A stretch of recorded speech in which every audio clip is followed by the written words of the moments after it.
Hi, my name is Jeremy Ashworth, and I'm the pastor at Circle of Peace Church. We are an all ages, family friendly Christian church here in Peoria, Arizona. I'm making these little videos, especially with my church in mind, but they're open to anybody. Anybody can share. These aren't sermons or Bible studies necessarily. I'm just here sitting on a couch. And sharing with you maybe the kinds of things that we would talk about if we were able to be together, sitting down on a couch and talking to each other. I'm preaching a sermon this Sunday on edification. That's a big fancy word that just means to build up other people. It's something I care about a lot. And there's something I didn't share in the message this Sunday that I wanted to share a little bit with you, and I hope it's helpful. And it has to do with freedom. Years ago, when I was pastoring a church, I was working with a praise team, the band, on Sunday morning, and I realized, man, I can really trust these people. They need very little guidance. And so I said, look, you all just pick the songs. You're free to pick whatever songs you want. Pick out some songs, bring them to me. I'll give the okay, and we'll use it in worship. And I thought we were just having a pretty basic logistical conversation, but one person in the band, kind of playful, said back, really asked a question. They said, "Man, what are we going to do with all this freedom? What are we going to do with all this freedom?" And I thought, that's a really profound question. What are we going to do? What are we going to do with all this freedom? And it stayed with me for years. I don't know if you know this about me or not, but I'm a person who loves freedom. On all the personality tests that I take, I score very high on the drive, really, for personal autonomy, for flexibility. So it's in my personality is wired to crave freedom. I'm an American, which you don't need to say more than that, I guess. I really love and value freedom. And I'm also a Christian. I'm a follower of Jesus. And I believe all the stuff that the Bible says about freedom, that the truth will set you free, that where the Spirit of the Lord is, there is freedom. So both as a person and as an American and as a Christian, my value for freedom is really, really high. But it's really my identity as a Christian that shapes how I live out my freedom, maybe more than anything else. And here's what I mean by that. In the Bible, 1 Corinthians 10:23 specifically, there's a guy named Paul who's having a discussion with a church in a town called Corinth.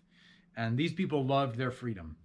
And the conversation kind of went back and forth like this. The people would be like, I can do anything I want.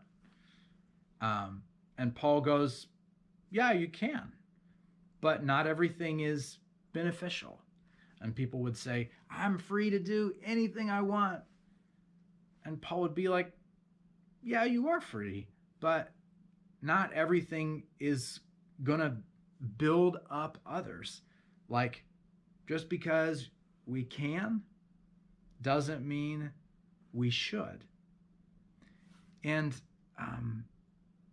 it took me a while, I guess, to appreciate how much, Christianity is definitely about right and wrong. There's no question. It's definitely about right and wrong. And we want to do things that are good, right, and moral. And we want to not do things that are sinful. But really, as we mature as Christians, it isn't just about right and wrong. What we do and how we live is also on the basis of, is it beneficial or is it not beneficial? Maybe something isn't morally wrong at all, but it's also not beneficial. Like, we're free to do it, but if it doesn't benefit others, like why should we do it? And so I've begun to think of my own actions and my own thoughts, not only in terms of is it right or wrong, but will it build up other people? I'm free to do it, sure.